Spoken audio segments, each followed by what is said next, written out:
जय श्री कृष्णा। आप सबका वैदिक प्रेडिक्ट में स्वागत है।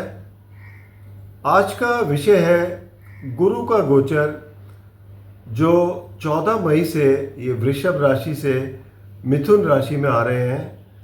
ये साल में एक बार परिवर्तन होता है गुरु का, और इस बार जो है क्योंकि 14 मई को ये राशि परिवर्तन कर रहे हैं, लेकिन साथ में एक और बात भी है खासियत, वो ये कि ये बहुत ही सुपर फास्ट स्पीड में हो रहे हैं, अतिचारी हो रहे हैं जिसको बोलते हैं।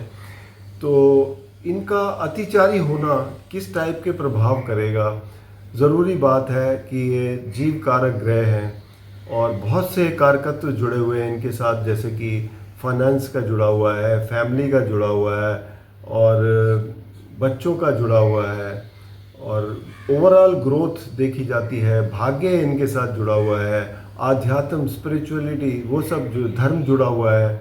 तो ये सब चीज़ों पर अगर इनका कारकत्व है और जब ये सुपर फास्ट स्पीड से चलते हैं, तो इसका मतलब ये कि कहीं ना कहीं हड़बड़ी रहेगी कुछ कामों में। कुछ ऐसा लगेगा कि वैसी संतुष्टि से जैसा होना चाहिए था वैसे काम नहीं हुए। हालांकि ग्रोथ तो मिलेगी, लेकिन उसके बावजूद भी कुछ ये कमी महसूस होगी कि जो जैसा होना चाहिए था काम वैसा हुआ नहीं है। तो ये आपको देखने को मिलेगा। तो अभी इस वीडियो में हम चर्चा करेंगे मकर, कुंभ और मीन राशि वालों के लिए, और इनका गोचर कैसे रहने वाला है। सबसे पहले ये भी बता दूं कि गुरु जो है वो 14 मई को मिथुन राशि में एंटर हो रहे हैं, जो और मिथुन राशि में रहेंगे और 18 अक्टूबर तक। 18 अक्टूबर को ये क्योंकि बहुत फास्ट चलते हुए कर्क राशि में चले जाएंगे, और फिर वापस 10 नवंबर को वक्री होकर, और ये 5 दिसंबर को कर्क राशि से निकल के फिर से ये आएंगे मिथुन राशि में। और मिथुन राशि में अभी वक्री ही चलते रहेंगे। 10 मार्च को फिर से ये मार्गी होंगे और 1 जून को फिर से कर्क राशि में एंटर होंगे। तो ये इनका पीरियड इस तरीके से रहेगा अगले 1 साल के लिए।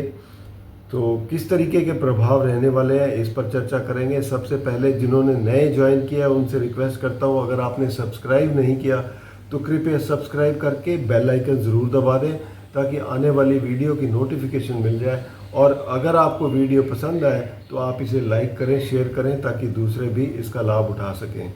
कोई भी प्रश्न हो, कोई भी सुझाव हो, ज़रूर लिख भेजिए, इसका आपको उत्तर ज़रूर मिलेगा। तो चलिए शुरू करते हैं। गुरु का गोचर, सबसे पहले बात करेंगे मकर राशि की। मकर राशि के लिए गुरु जो है वो तीसरे और द्वादश भाव के स्वामी हैं।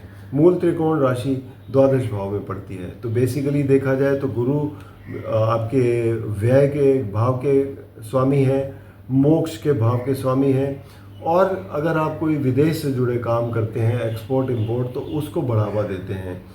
और साथ ही में तीसरा भाव पराक्रम स्थान है, भाई बहनों का स्थान है, पड़ोसियों का, साथ में जो कुलीग काम करते हैं उनका है, छोटी यात्राओं का है। तो इन सब चीज़ों को देखा जाता है। और गुरु आ रहे हैं छठे घर में। छठा घर इनके लिए थोड़ी सी कमज़ोर स्थिति कही जाएगी, क्योंकि रोग रिपुर इनका घर है। छठा घर वैसे भी त्रिक भाव कहा जाता है और दुश्मन की राशि में भी है। तो इन्हें यहाँ पर रिजल्ट देने में तकलीफ़ तो होगी, कुछ रुकावटें होंगी, कुछ वाद विवाद होंगे। तो इन सब चीज़ों से आपको अवगत कराएंगे और थोड़ा बहुत आपको ध्यान भी रखना पड़ेगा। लेकिन यहाँ पर इनकी जो दृष्टि है, 5वीं दृष्टि पड़ेगी कार्य क्षेत्र पर, तुला राशि जहाँ पर है। तो 5वीं दृष्टि जब पड़ती है जहाँ पर भी गुरु की, तो वहाँ पर ये वृद्धि देते हैं। तो ओवरऑल यहाँ पर वृद्धि होगी। कार्य क्षेत्र में आपकी जो कार्य करने की क्षमता है उसमें वृद्धि होगी, आपकी प्रशंसा होगी और आप बड़े अच्छे फोकस होते हुए काम करेंगे।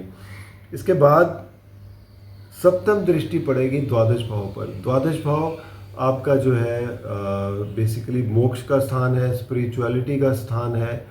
और अगर आप कोई विदेश से जुड़ा कोई काम करते हैं, एक्सपोर्ट इंपोर्ट में है, तो वहाँ पर आपको ग्रोथ दे सकते हैं, क्योंकि ये इनकी अपनी राशि है। बाकी ये खर्चे भी करवा सकते हैं धार्मिक चीज़ों पर, धार्मिक यात्राओं पर, या कोई चैरिटी पर डोनेशन वगैरह, ये सब हो सकते हैं।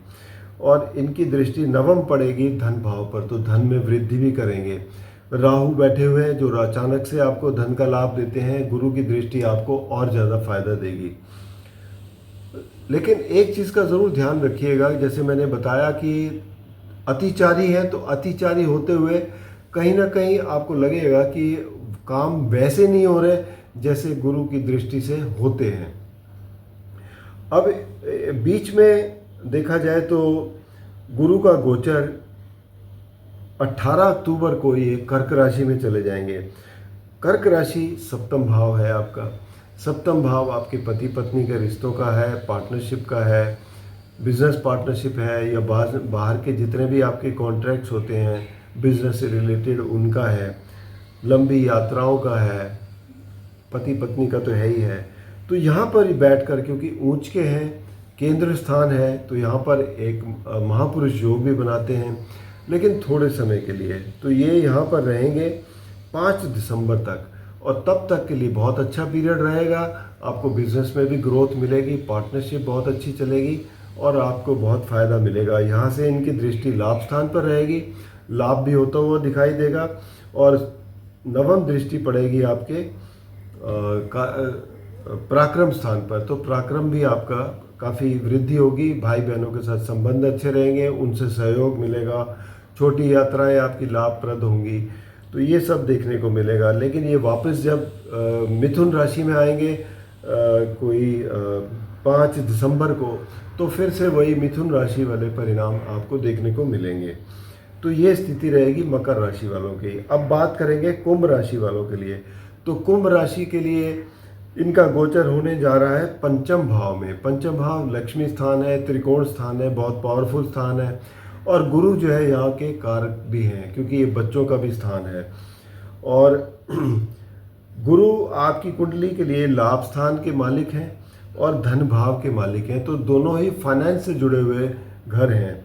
और गुरु ये जब यहाँ बैठेंगे मिथुन राशि में, तो मिथुन राशि में बैठकर यहाँ पर इनकी पंचम दृष्टि नवम भाव पर रहेगी, भाग्य स्थान पर, तो भाग्य को वृद्धि करेंगे। सप्तम दृष्टि धनु राशि पर पड़ेगी लाभ स्थान पर, तो लाभ काफ़ी अच्छा देंगे। और नवम दृष्टि पड़ेगी आपके कुंभ राशि पर, तो जहाँ पर राहु बैठे हुए हैं, तो ये आपको काफ़ी अच्छे फायदे देते हुए नज़र आएंगे। ओवरऑल बहुत अच्छी स्थिति रहेगी। और पंचम भाव भी देखा जाए तो आपके विवेक का है, बच्चों का है, तो यहाँ पर भी आपको ग्रोथ देखने को मिलेगी। गुरु जो है वो बीच में 18 अक्टूबर को कर्क राशि में आएंगे, छठे घर में। छठे घर में, हालांकि कर्क में ऊंच के होते हैं, लेकिन छठा घर है, तो छठे घर में ऊंच के होकर आपको रोग रेपो ऋण से बचाएंगे। और यहाँ से जो इनकी दृष्टि कार्यस्थल पर पड़ेगी, तो कार्यस्थल में आपको फ़ायदा देंगे, और धन भाव पर पड़ेगी तो धन में वृद्धि करेंगे। तो ओवरऑल कुंभ राशि वालों के लिए धन के मामले में कोई कमी नहीं है। बाकी ओवरऑल इनके लिए गोचर जो है काफ़ी अच्छा रहने वाला है, और आपके लिए कोई परेशानियां ज़्यादा नहीं होने वाली है। अब अगली राशि जो है वो है मीन राशि। मीन राशि के लिए गुरु का गोचर होने जा रहा है चौथे घर में। चौथा घर सुख स्थान है, सुख स्थान में गुरु की उपस्थिति, और वो भी एक बुध की राशि में। वैसे देखा जाए तो ठीक है, कोई परेशानी वाली बात नहीं है, लेकिन यहाँ बैठकर ये पंचम दृष्टि पड़ेगी 8वें घर पर। 8वां घर जो कि ऑकल्ट का है और रिसर्च का है और ज़मीन से नीचे की चीज़ों का है, तो उन चीज़ों में फ़ायदा देंगे।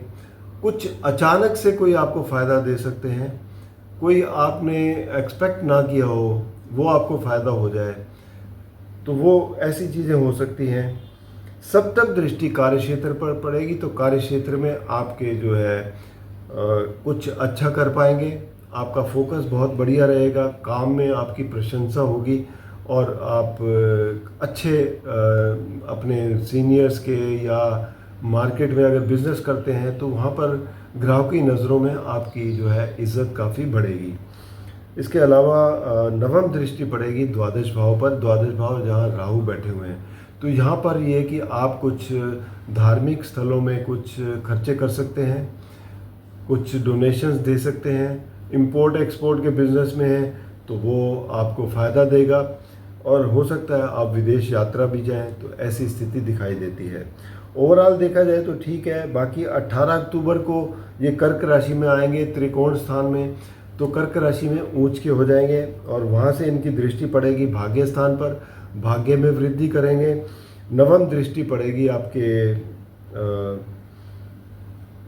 आपकी राशि पर, तो यहाँ पर भी आपका काफ़ी अच्छे परिणाम देखने को मिलेंगे, क्योंकि अपने घर को जब देखते हैं तो उसको मजबूती मिलती है। और सप्तम दृष्टि पड़ेगी इनकी लाभ स्थान पर, तो लाभ भी देते हुए आएंगे। तो ये ओवरऑल देखा जाए तो मीन राशि वालों के लिए भी काफ़ी अच्छा गोचर है। तो बाकी डिपेंड करता है आपकी कुंडली में ग्रह किस तरीके के हैं और कैसे बैठे हैं। और दूसरा बीच में, क्योंकि ये वक्री भी होंगे, ये 5 दिसंबर को